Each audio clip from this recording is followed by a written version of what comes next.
Okay, let me hold on.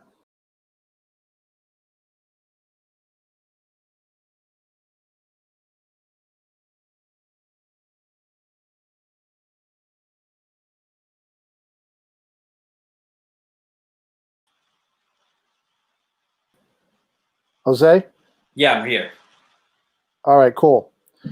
Okay, we are live right now. We are broadcasting live from to all four corners of this beautiful earth, man. Hey guys, Joe Anthony here. I am so excited today because today you are not going to believe who I have as a special guest, man. This guy is amazing. He's lived a life. He's done amazing things. I've had the pleasure of meeting him in the last couple of weeks, and we've had a really great friendship. We're really bonding, and he shared some amazing things with me, things about his life, and I'm just so happy and thankful that he could take time out of his busy schedule. So right now, I am going to introduce you to Jose Melgar. Jose, welcome, welcome, man. Thank you so much for having me, Joe. I appreciate it. Awesome, It's awesome. an honor. It's an I'm so honor to happy be that here. I'm glad, man. I'm glad that you could be here. So today, basically, we're going to be talking to Jose, and he's got an amazing story that I really feel that if you hear this story, guys, you are going to basically um, appreciate what it means to never quit. As they say, quitters never win and winners never quit, right? Yeah. And so, one of the cool things that I appreciate about meeting people, especially when they have an amazing story, is that if they can make it happen, man, then what's our excuse? What's your excuse? What's your reason for not making things happen? So I'm just going to kind of turn it over to you, Jose. So basically, Jose, where are you from originally? So I was born in a small country called El Salvador. It's located in Central America. A lot of people forget. They think that we're all Mexicans. So I gotta clarify sometimes. Right, right. That's right. What's the weather? What's the weather like? Year round there? Like what kind of environment is it? So it's typically tropical weather, but it's also humid heat, and it sucks. It's so terrible. So think about that Miami weather. That's what we got. We got Miami weather. Yeah, yeah. So all you guys that have air conditioning, and how many people have air conditioning there? Oh, that's a luxury. It's funny because like you mentioned that because when I first experienced air conditioning, I was like, "What is this? Why am I not feeling hot right now? Why am I not sweating right now?" Because I was inside of an apartment here when I first came. My parents lived in an apartment, and the AC was just phenomenal. Did not want to go outside, man. Forget the kids. Must stay indoors. Yeah, but it's funny. That's Yeah, great, absolutely. man. You That's great. appreciate those little things, those little tiny things. Yeah. Now, had you always wanted to come to the United States? I mean, when you were growing up as a kid? Actually, no. I really love my country. I had the best life over there, and I say the best life because I was free. Oh my God, it was amazing. I grew up with my grandma and my grandpa. See, what happened was that my parents left me when I was 6 years old. My parents left me and my older brother when I was 6 years old, and they didn't do it because they were bad parents. They just did it because they came out here to the States looking for the American dream. They were chasing the American Right. dream. So they first it was my dad. I'm sorry, my mom came first, and she pretty much left one day. Said, "Hey, listen, mijo, I'll be right back. Don't go anywhere. Don't worry, I'll be right back." So then she leaves. A few days later, she doesn't come back. Weeks later, doesn't come back. So it's just me and my dad and my grandparents.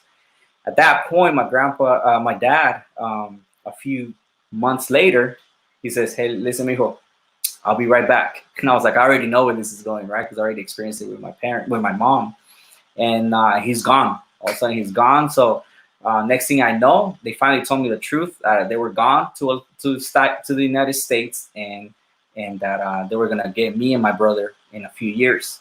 So I don't, I, I give them a lot of credit because me as a parent, I don't think I would ever be able to do something like that.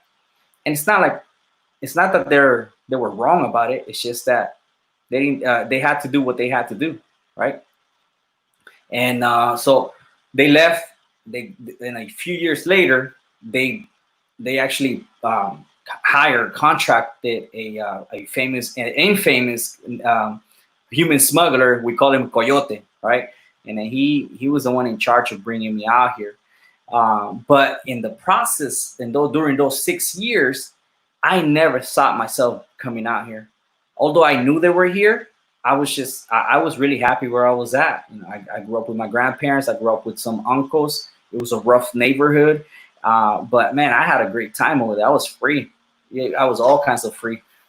But yeah, that's my that's me going back to it. To answer your question, Joe. No, I was not expecting to be out here ever. So tell us how you got here. Like, what was it that actually were the stepping stones to coming out and ending up, winding up, you know, in a pretty nice area, Right. where you're at? Yeah. So see, the process is pretty long. It is most people do take this path, and then you gotta walk. You gotta walk, hop on cars, hop on buses, hop on trains, boats.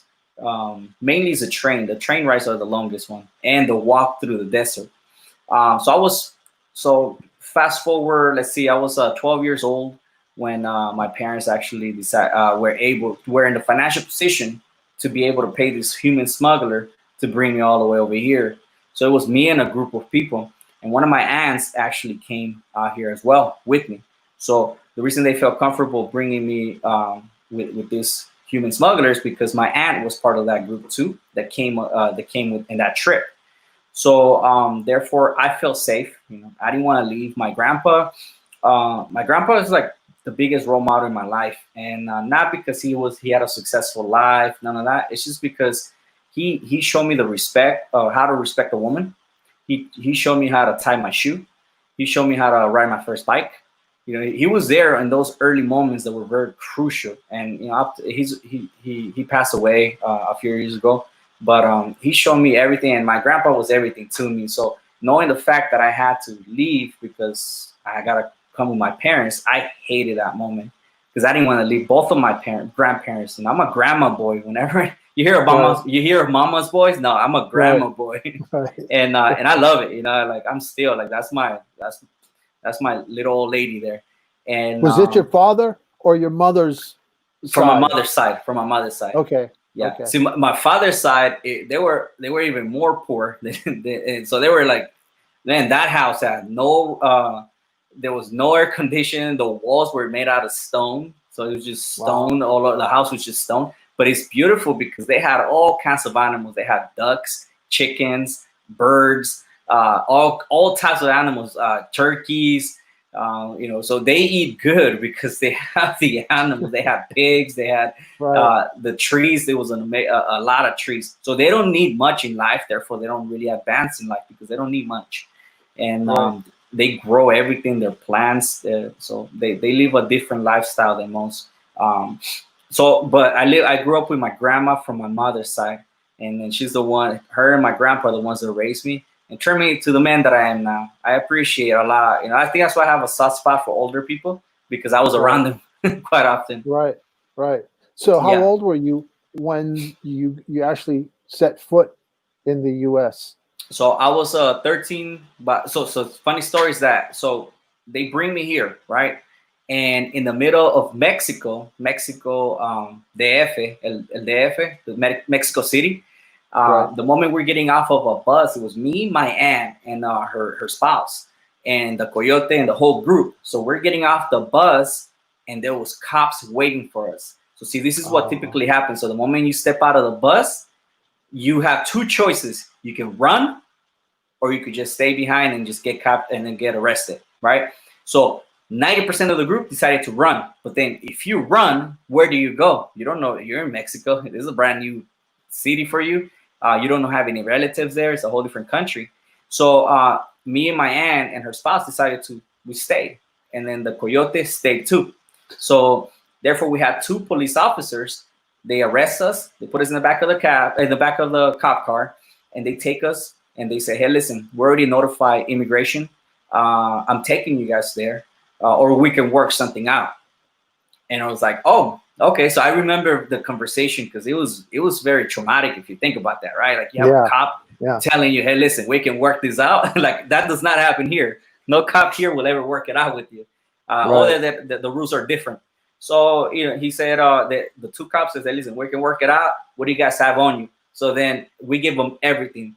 The reason why I always like wearing a watch is, and I think it all comes back to the moments like that when you're on your childhood. It's because I had a watch. It was a Casio watch. Casio, is that how you say it? Yeah. Casio. Casio. Yeah. It was old school. It was digital, but this is back in 1999. So it was a Wow. digital watch. I was like, oh man, this is my watch. Like I don't want to give that up. Guess what? I had to give it up. And ever since then, I said to myself, I'm gonna buy me a watch. Once I'm in a financial position, I will buy me a watch. Watches mean a lot to me. Although I don't like flashing them or anything like that. It's just because it reminds me of that moment in my life. Are you still on? You're frozen. Your screen is frozen, yo.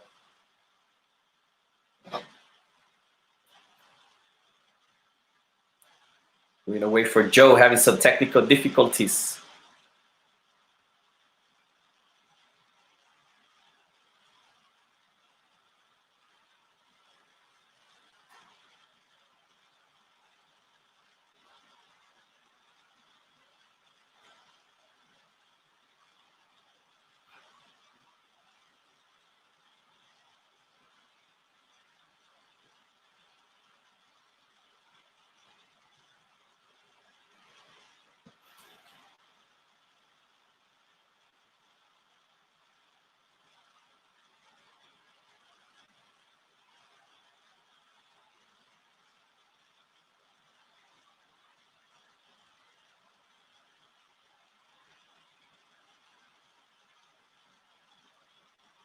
Hey, you're back. Go ahead. Sorry about that. Yeah, my internet's just fluttering, but okay. So continue. Okay. So Okay, no worries. you're off the bus. Yeah. Go ahead. Yeah, so we leave the bus. We get captured. Then we taken to by these two police officers, and they tell us, "Hey, listen, let's work this out." And I'm like, "Okay." Well, I'm listening, right? Because I'm a kid. I'm only 12 years old. I don't have, there's adults around me working it out. So they asked us to get rid of all of our stuff, which was chains, watches, cash, and whatever else with value. So then we do that, and they dropped us off in an alley. Now think like my mind. I seen movies by then. I hear stories. You hear all of these things, right? So I don't know what to think. What's going to happen to us? But it turns out, they just left us alone in the middle of the city. But the issue is that they left us with no cash, no money, no Wow. money, no nothing to our belongings. So luckily we had the human smuggler that has been through these situations. So he starts making his phone calls. We wait for a day. Then someone picks us up, takes us to this nasty, nasty room that had about 100 people in them. It was terrible. Wow. Like people were literally sleeping right next to each other and Wow. outside in couches. And yeah, so that was like the spot where when you're traveling with a group, that's where you end up if you had bad luck, if you get captured. So then Right. you reset your game plan and you strategize to connect with the rest of the group, so that you can reconnect and start the journey again. At this point, my mother gets extremely scared and says, "You know what? I'm gonna go. I might ask one another of my friends to go pick you up." So then they work it out. It was a lot more expensive, but they eventually got me here. I went through Mexico, the F, then I went to Guadalajara, and I ended up in TJ's. Let me tell you something, man. TJ's, it's no joke. When you hear stories about TJ, man, most likely they're truth. I thought El Really? Salvador was rough, but when I stayed a week in TJ, it was bad. It was bad to the point that the house where I was staying at, and at this point, it's just me. Now I'm just all alone because my aunt had to continue her journey with the group. I was in a different journey, and for a whole 2 months, right, for a whole month and a half, I'm stuck at a house in Guadalajara, Jalisco, with strangers. I have no clue who they are, but they know my mom. So that's when it was that's when it became real, Joe.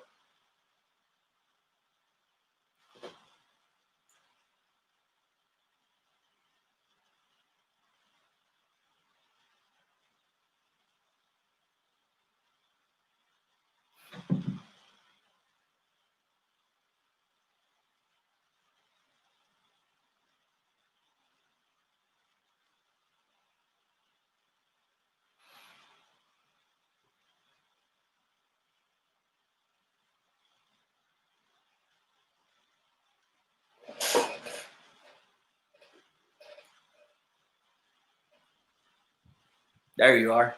Okay, continue. Sorry about that. Jeez. No worries. Yeah. So going back, I don't know what was the last thing that you captured, but I was telling you. So like, so the path through Jalisco, TJ. I was stuck in Jalisco actually for a month and a half. I was at a house with someone that knew my mom, but I didn't know. She was a complete stranger. No idea. Never met this lady before, but I had to stay there for a whole month because she was working on getting me here through plane. So that thing never worked out. So then she had to hire a third person to go pick me up from TJ and bring me over here. So what's scary is that in TJ, man, yeah, they don't play. In TJ, I remember So specifically. TJ is Tijuana, right? Yeah, TJ is Tijuana. Yeah, Tijuana. it's a city that's borderline of the states and Mexico. So Okay. yeah, so luckily, by the third try, this gentleman was able to cross me across the border. I was able to get here safe without a scratch. But my journey should have taken about a month. Took 3 months. So it took me 3 months here. I was staying in different houses in Mexico with people I didn't know. So I think that's another reason too why I'm so trustworthy, because I've been having to trust people I don't know, and it helps me with my business too.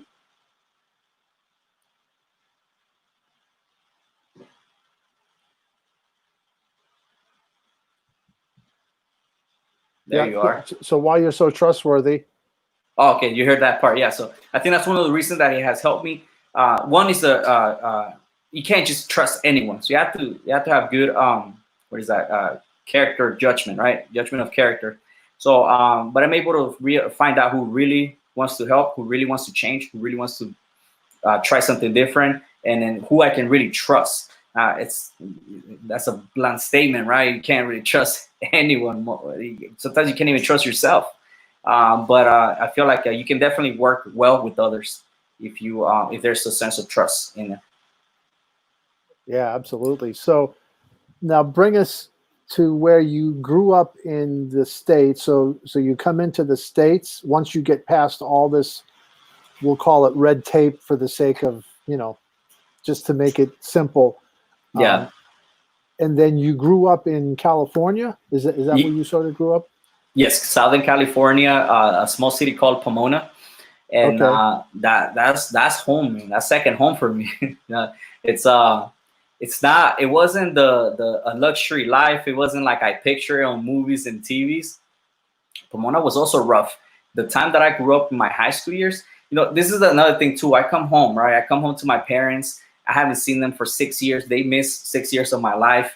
Uh, I feel like I'm not upset that they left me, but I don't know them, right? So it's hard to build that relationship with them. They weren't there in the beginning, and I don't hold that against them at all now. But at some point, I did. I must have, because I turned into a Right. rebellious kid. I was really, really good in El Salvador. I was a church boy. My grandma made me, iron my clothes, shine my shoes, help with in the house.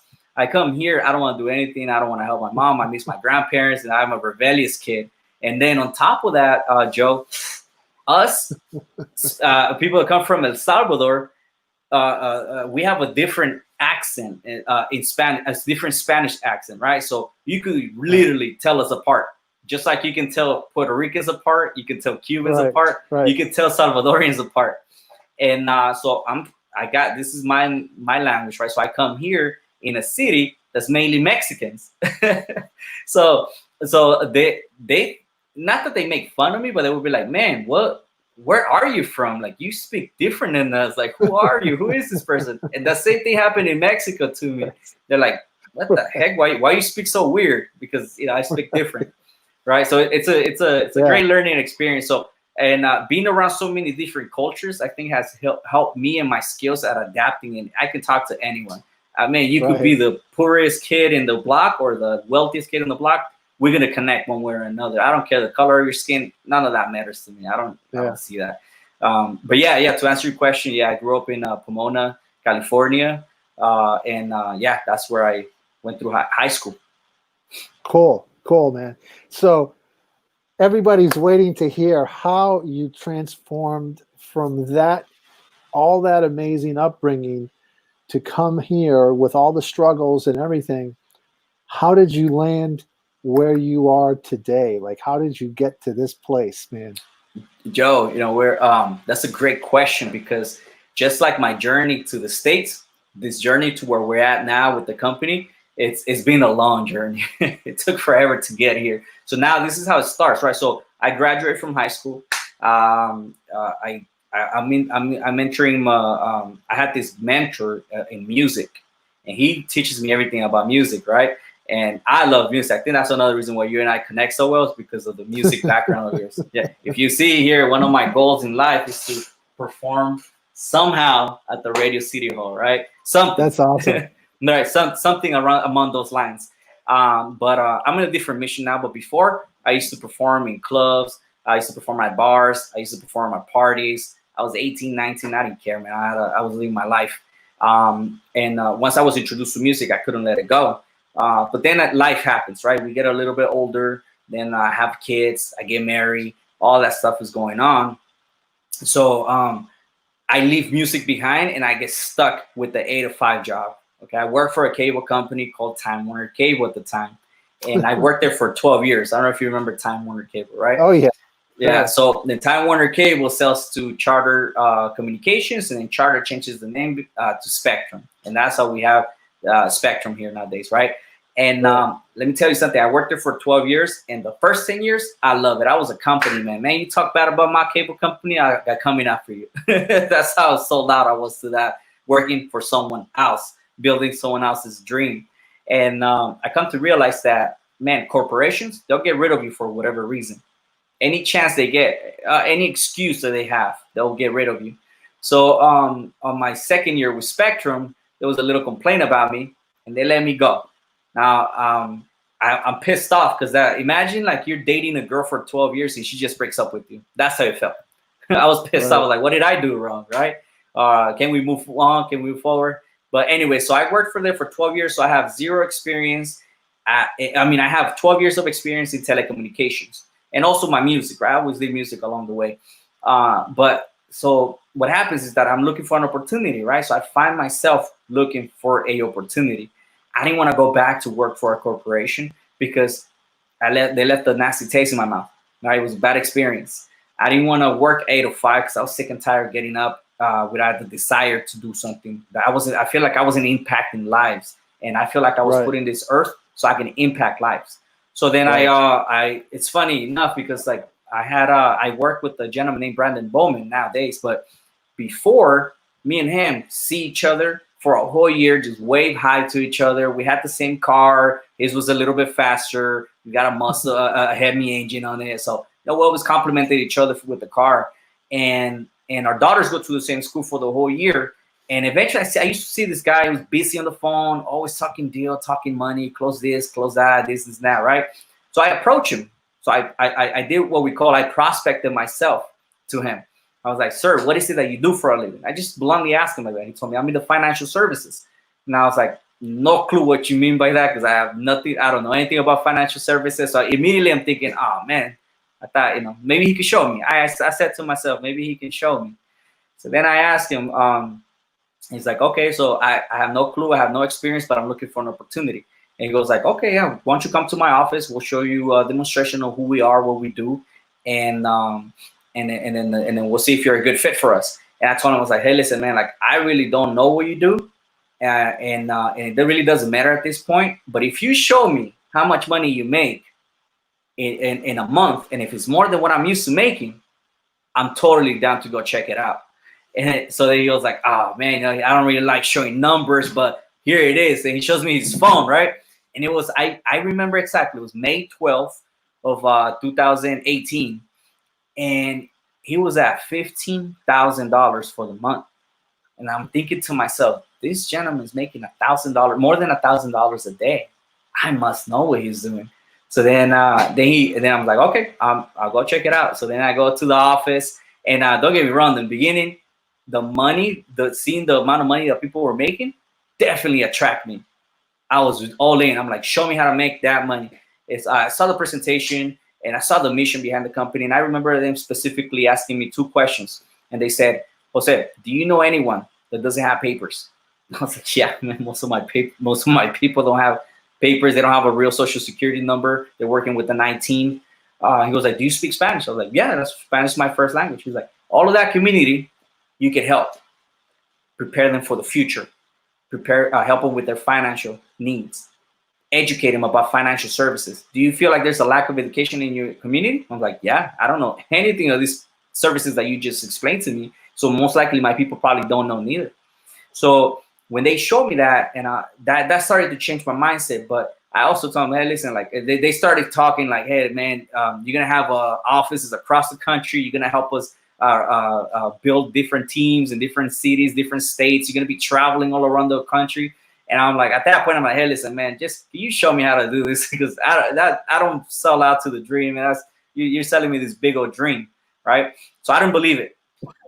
Fast forward later, 2 years later, we have agents across the country. We have agents in Washington. We have agents in Colorado, Texas, New Mexico, North Carolina, and now we're growing in Maryland. And it's amazing.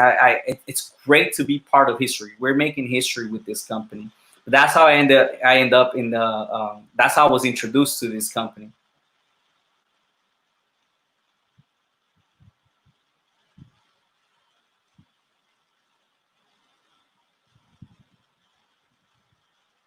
That's awesome. Yeah, That's awesome. yeah. So that's how I ended up here, and I'm not looking back. That's amazing. And you know what I love about the way that you presented it is that it's real down to earth, simple. You know, people helping people. In fact, that's what the name of the company stands for. Yeah, It's so simple. It's simple. It's people helping people. Yeah. Because nowadays, today, that's something that is very strange, very foreign. You don't see people helping people. You know, people are all about me, I, me.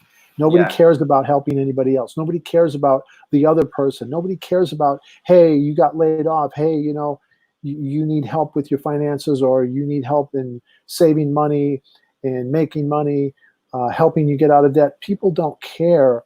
They just want to just hoard it all themselves. And this company, as you just described, man, it's so amazing. So what are some of the goals that you have now with this company? We're in 20. This is 2020.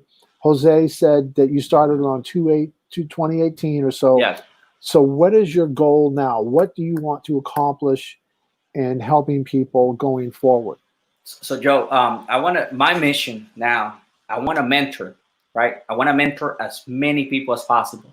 I'm in a position now where I don't really have to worry about making a sale. I don't have to worry about visiting clients. I still do it because it's lovely to meet people, to show them, introduce them to a whole new product.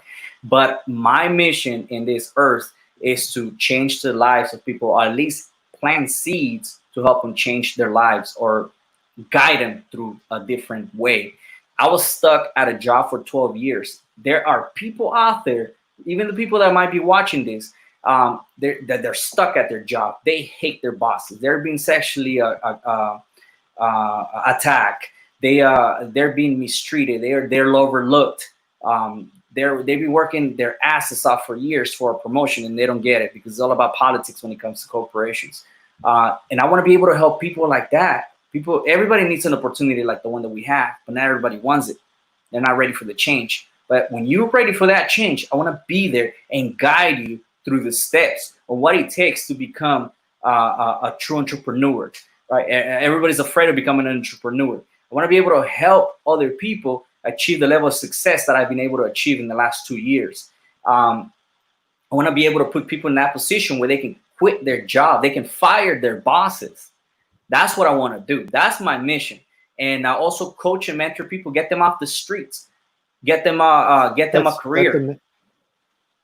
That's amazing. So can somebody just start doing this like at a side hustle? They don't have to quit their job, right? To learn what you are teaching.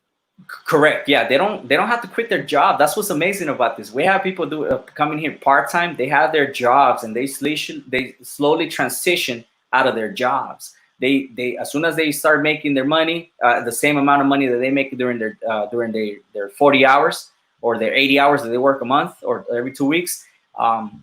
As long as they start making money here, they can leave their jobs. Now, we don't tell, it's all steps, right? There's steps to it. We teach you every single step on the way. We'll guide you through it. But yeah, you can do it part-time.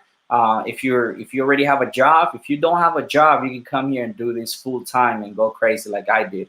I didn't have a job, so I went all in. I was like, I told my wife, I'm like, hey, listen, man, we're gonna do this all in. I'm an all-in type of guy now. That's my mindset now. I'm gonna do it all. I'm all in or nothing, and that has given me better results. So tell our audience some of the benefits that your company provides. Just maybe list a couple things that you can help with different aspects of people's lives. Yeah, so one of the most amazing thing about the system is the mentorship. Okay, mentorship. You have access to different mentors, not just myself. I have a gang of mentors lined up, ready to teach you everything when it comes to the business. We literally help you because we're growing the company. It's amazing, Joe. I forgot to mention earlier, but we went from 10 years ago with this company, 66 agents, one office here out of LA. 10 years later, the company has grown to over 15,000 licensed agents, over 130 offices across the country. Think about that. In 10 years, we're able to grow to 15,000 licensed agents. And it's just going to continue to double and double and double just because of the names behind our company. So the benefit of working with us, as opposed to the competition. What are some of the... Mm-hmm. So what are some of the things that you sell? Like what would some of the, I guess, services or products that you have that people can actually use that can help them? Absolutely. We do everything from 401k rollovers, IRAs and Roth IRAs, life insurance, annuities, debt settlements or debt solutions. And we also help former students with their student loan debt. Wow. Yeah, so it's multiple lines of financial services. And then we represent over 20 financial institutions. They're well known. Like we have companies like, I don't know if I'm able to name them here, but we have companies like AIG, Mutual of Omaha, Lincoln Financial, National Life Group. The list goes on and on and on. The top 8 rated companies. Name brand companies. That's awesome. And is there any age requirement? I know you said something about people who want to get involved. Like how old do they have to be? What's the minimum age? The minimum age is 18 years old. Minimum age. The maximum age, I have a lady. She just got started. She's 66 years old. Wow. That's amazing. Yeah, that's great. She's in the process of getting her license, her state license. Awesome. That's really incredible. You know, I love that fact. So do you have any 18-year-old people are doing absolutely the business? Yeah, I feel like the new generation is more entrepreneurship minded, so they're more open to opportunities like this, right? And then they'll try a bunch of different things along the way. But if you stick around with me for at least, give me 6 months, and I'll show you what kind of results I can give you. 6 months with me, you're gonna learn about taxes, owning a business, entrepreneurship. You're gonna be taking bigger risks. The skill sets that you learn here in our program, Joe, you could take it into your personal life and even into your current position that you're in, and it's gonna put you above everyone else. Not necessarily above because you're much better. It's just that your skills are gonna be improved. Right. That's what I love.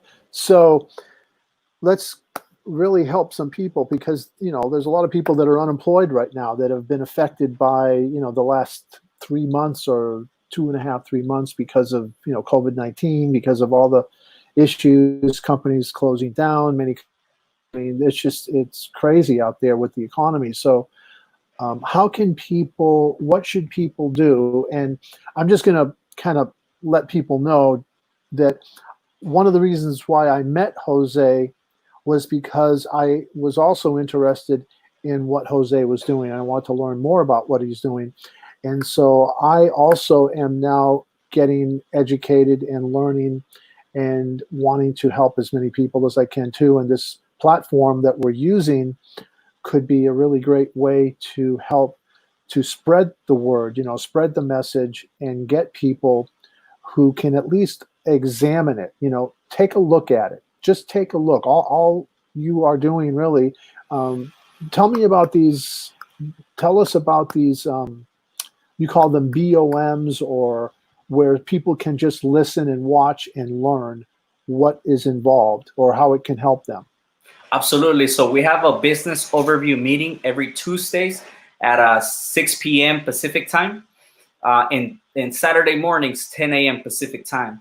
And you hear from the executive vice president of the company himself, breaks down the company, the business, the details, the way we get paid in a 45-minute presentation for anyone that's interested. It's a free invitation. The least, look, this is the worst thing that could happen. You're gonna learn a lot. You're gonna receive a lot of information about things you didn't know.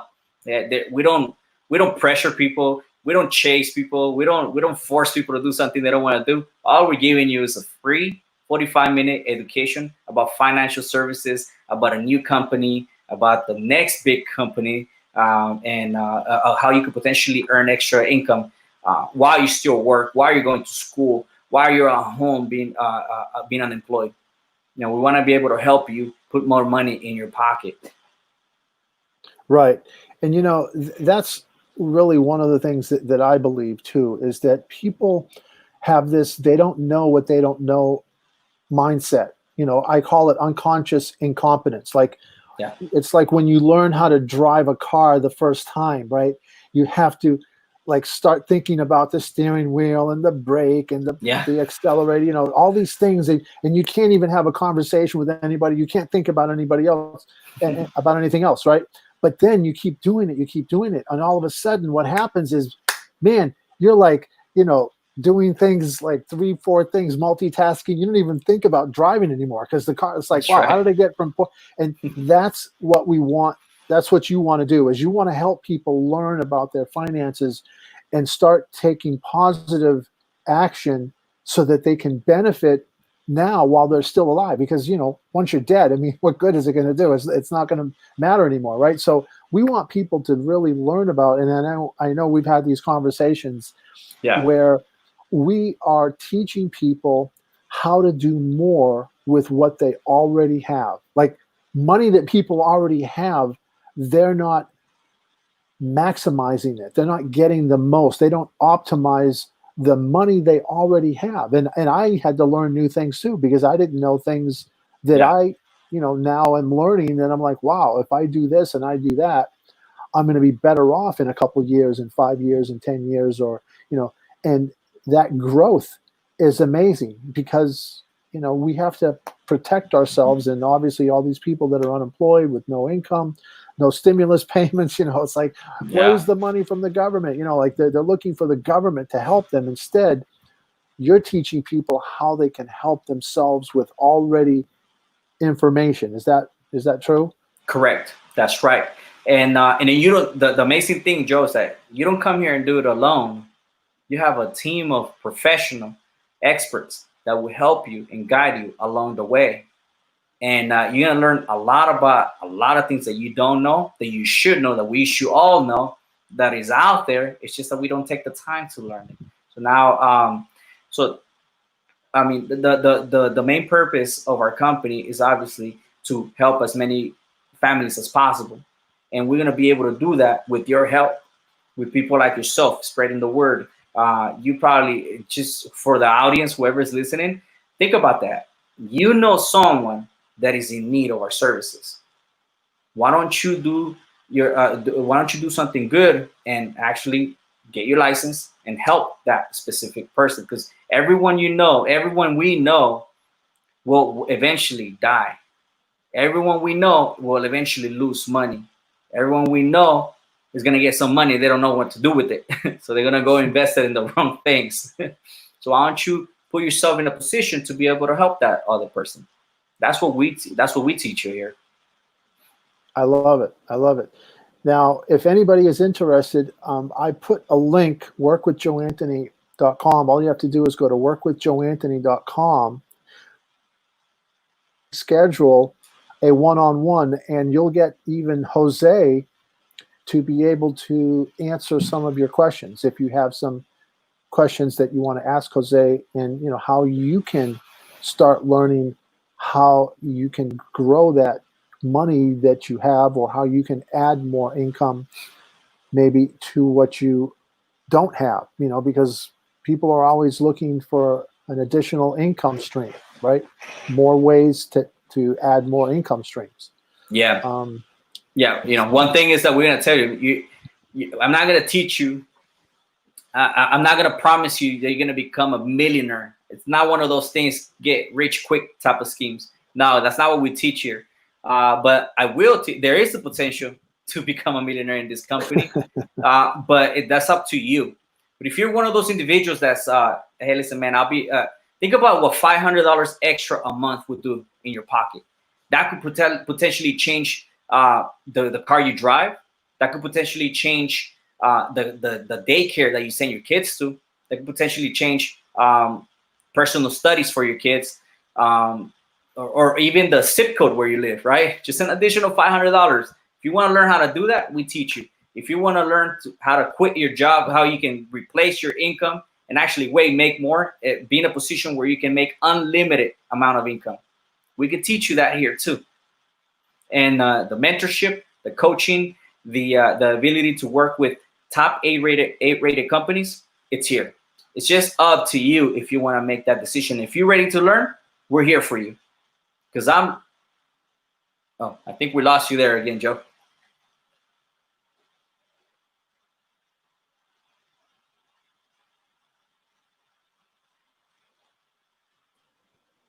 There you go. Man, you must have Spectrum at home. How did you guess? The shitty service, man. Everybody can agree with me. I know. So it's crap. Yeah, so I'm gonna share one last thing with all the audience. Listen, guys, take it for someone. I'm as humble as it gets. I am no special individual. The only difference between me and most people is that I'm ready to work hard. I worked hard for a company for 12 years. Trust me, I'm gonna work a lot harder for myself and my family. I'm gonna give it my all every hour of the day, every minute of the day. I'll work harder. I will outwork anybody. So if a dummy like me with a grade with the GPA of 1.6 can come and do this business with a broken English, with no experience, zero experience in the financial services, can come here and dominate in an industry that's taken by I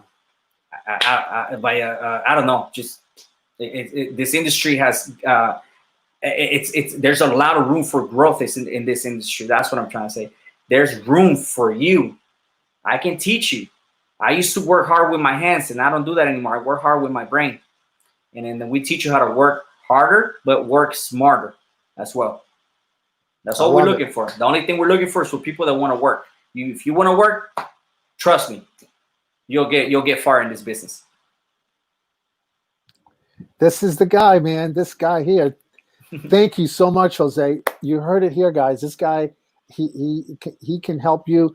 I'm working with Jose. He's building a massive audience of people throughout the entire United States, and we are looking for people that are motivated, that are hungry, that are humble, coachable, teachable, and with the training that they have, the training that I've seen so far, I mean, it's an excuseless business. Anybody can do this, and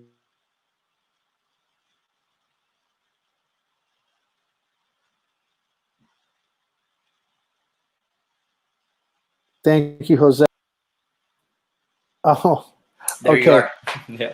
So I heard you. Yeah, definitely. And guys, the last thing I can say is, like, listen, man, come and help us change the world, one person at a time. And one more thing, in our we have a standard in our office, and it's mission over commission. Trust me, we'll definitely be part of the change. Thank you so much, Joe, for having me today. I appreciate it. Oh, man, anytime. It's my pleasure, and thank you so much. So with that, guys, we're going to say this is Joe Anthony, and we're going to sign off. Thank you so much for joining. And remember, just go to that link, workwithjoeanthony.com, workwithjoeanthony.com, and we can get you set up, and you can learn more how to change your future as well. So with that, peace out. Peace out, man. Thank you. You're welcome. Okay. Thank you, man. Thank you. You're welcome. Bye. Bye.